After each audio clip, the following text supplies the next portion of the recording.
Hello everyone. Thank you for tuning in to this month's episode of Pegasus. I am Dr. Brittany Moore Henderson, Community Outreach Veterinarian here at Mississippi State University's College of Veterinary Medicine.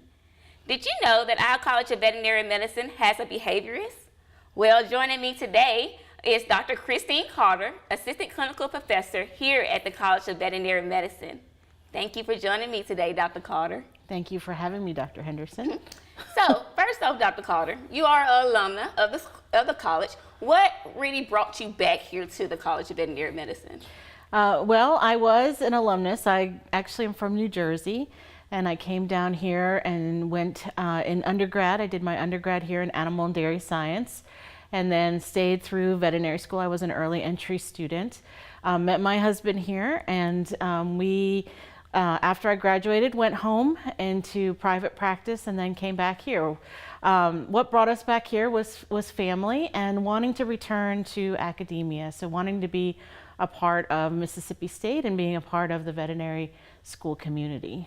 Okay, so one thing you did mention that you was a part of the early entry program. Like, what was your take on that particular program? It was a wonderful program. I didn't know actually that it existed initially. When I was originally applying for colleges, I kind of found out after I took my ACTs about Mississippi State, and Mississippi State really was a really good fit for me. Not only the early entry program, so I was accepted out of high school, but also the curriculum here. At the time we did a lot of problem-based learning, and so it was a really good fit for my learning style, and so I was happy I made the choice here. Okay, well, if you all did not know, we do have an early entry program, and that program application will open up in October, but that was just a quick tip. But however, Dr. Calder, why did you choose behavioral medicine? So the main reason I decided to pursue doing a residency and getting board in behavior medicine was because of my general practice experience. I have a lot of clients that would ask me questions about behavior. I had pets of my own with behavioral issues, and so really coming and trying to find solutions for them, for both the clients and my own pet, is what sparked my interest. Okay, and here at the college, you are also working with students. So when working with students as well as your patients, what's usually the goal that you have in mind when also teaching students, but also having your clients there with you and making sure that your patient is getting all that they need, the best of everything? Well, I think behavior is really an integral part of general practice and a part of really every aspect. I mean, with medical conditions, behavior is often the first clinical sign that clients will see and that the veterinarian will see. And so I think it's very important for the students to have a good understanding of normal and abnormal behaviors and being able to determine if there's a medical reason for that behavior, or is this an emotional issue or a true behavioral issue. Also being able to monitor or read body language during their physical exams and diagnostic tests, so that they can be able to really understand the welfare of their patient, and is that patient, what is the emotional state of that patient, and how can they make it better and make it a more pleasant experience for that animal. Okay. So what are some reasons would you say that usually clients come to you with their pets? For me, on referral, they mainly come, probably the most common thing I see is aggression in dogs, and in cats it's eliminating outside the box, outside the litter box. So aggression is often a side effect or it indicates some kind of usually fear or anxiety, or it could be pain as well. And so I get a lot of aggressive dogs that come in for a variety of different reasons, whether that's aggression to unfamiliar people or even familiar people, but usually fear and anxiety is the root of that behavior. Separation anxiety is another common behavior that we see here. Okay, so Dr. Calder, if clients actually want to come to you, what is a proper, I guess, protocol with how they can come in to see you? What's the method that they go through? So usually we'll have their veterinarian can send in a referral information.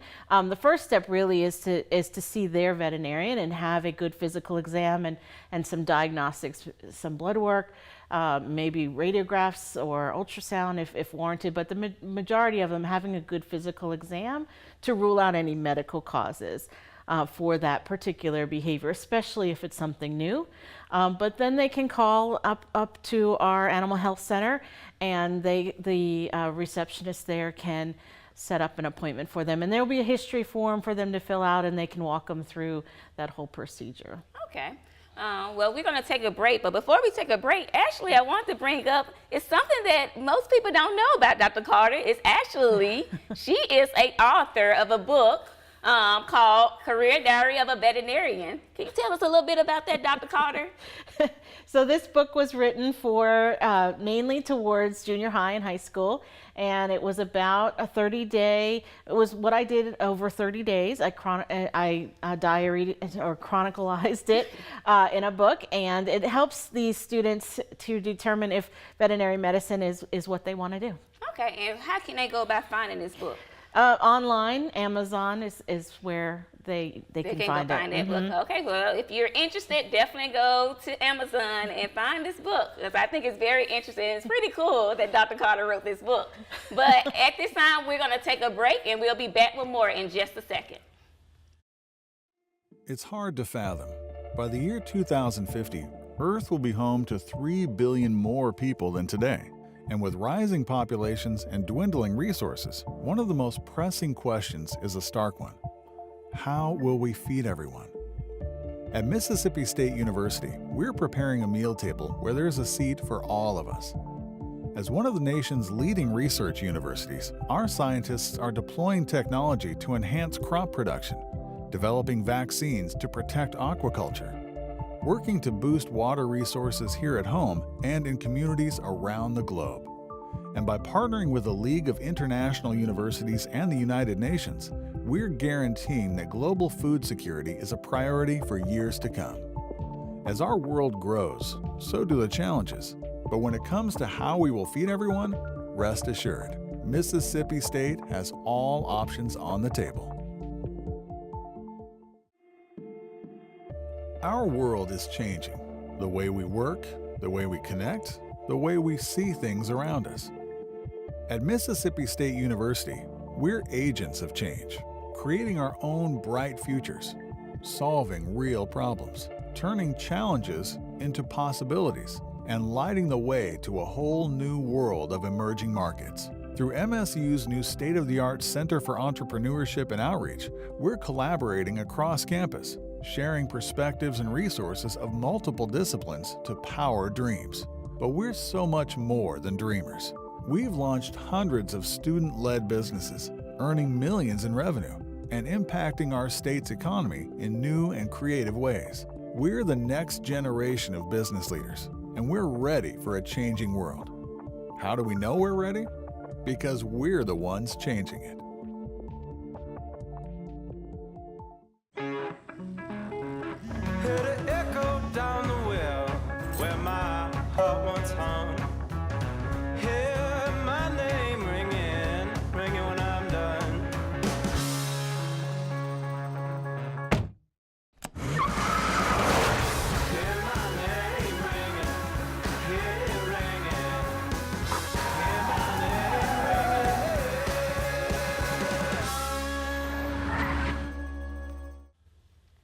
Welcome back, everyone. So for this segment of this show, we're going to talk about some behavior things that you can see with your pets, especially given the holiday time about to come around, the 4th of July. So I'm going to start asking Dr. Calder some of the questions that she probably get for some clients dealing with behavior, with fireworks and other things that can actually make your animals pretty fearful during this time of the year. So Dr. Calder, what are some issues that usually you see with patients around this particular holiday time? So the 4th of July is one of the most common times that pets will get lost. Many of these pets have noise phobias, And it's actually a very common. We may see it as in storm phobias, but they can also have very distinct noise phobias, gunshots, fireworks, that type of thing. And so that's very common this time of year. How can our clients better prepare themselves for this particular time with their pets? One of the things they can do is make sure they've got a quiet, safe place that the dog, and even some cats have noise phobias as well, but a nice safe haven for that pet to go in, and then make it as relaxing as possible. Maybe play some classical music, use some pheromones like a daptle for the dog or feel away for the cat. That can have a calming effect. Close the blinds, close the curtains, using a box fan or a white noise machine to block out the noises outside. Those are some things they can do. They also make these ear muffs, or what are called mutt muffs, that they can wear, kind of like aviator headphones that they can wear over their ears that can help muffle the sound and make that pet more comfortable as well. So those are some things that they can do at home. Okay. And for those, what final recommendations will you give particular clients on how basically just to totally prepare themselves totally for this? Because like you said, animals do go lost during this particular time. You also have pets, if they hear loud noises, they barely become aggressive. Like, how do you think that they can really truly prepare themselves for this? Well, one of the things is medications. So, some pets do need medications to help with that panic attack, because that's what it is. It truly is a panic attack when they hear those noises. And so some of these dogs, the main thing or the only thing they want to do is get away. And so they bolt. And so, making sure they're safe, making sure they're microchipped, can be very beneficial. Giving them something to do in their safe haven, maybe a Kong stuffed with a special treat that they get during the fireworks, or in many cases, these to help with that panic attack is medications, and that's something they can talk to their veterinarian about. Okay. Well, thank you so much, Dr. Calder, for joining me today and providing us with those important tips. Well, this concludes our show. If you have any questions or suggestions about today's show, please email me at brittany.henderson@msstate.edu. I look forward to hearing from you and seeing you next time here on Pegasus.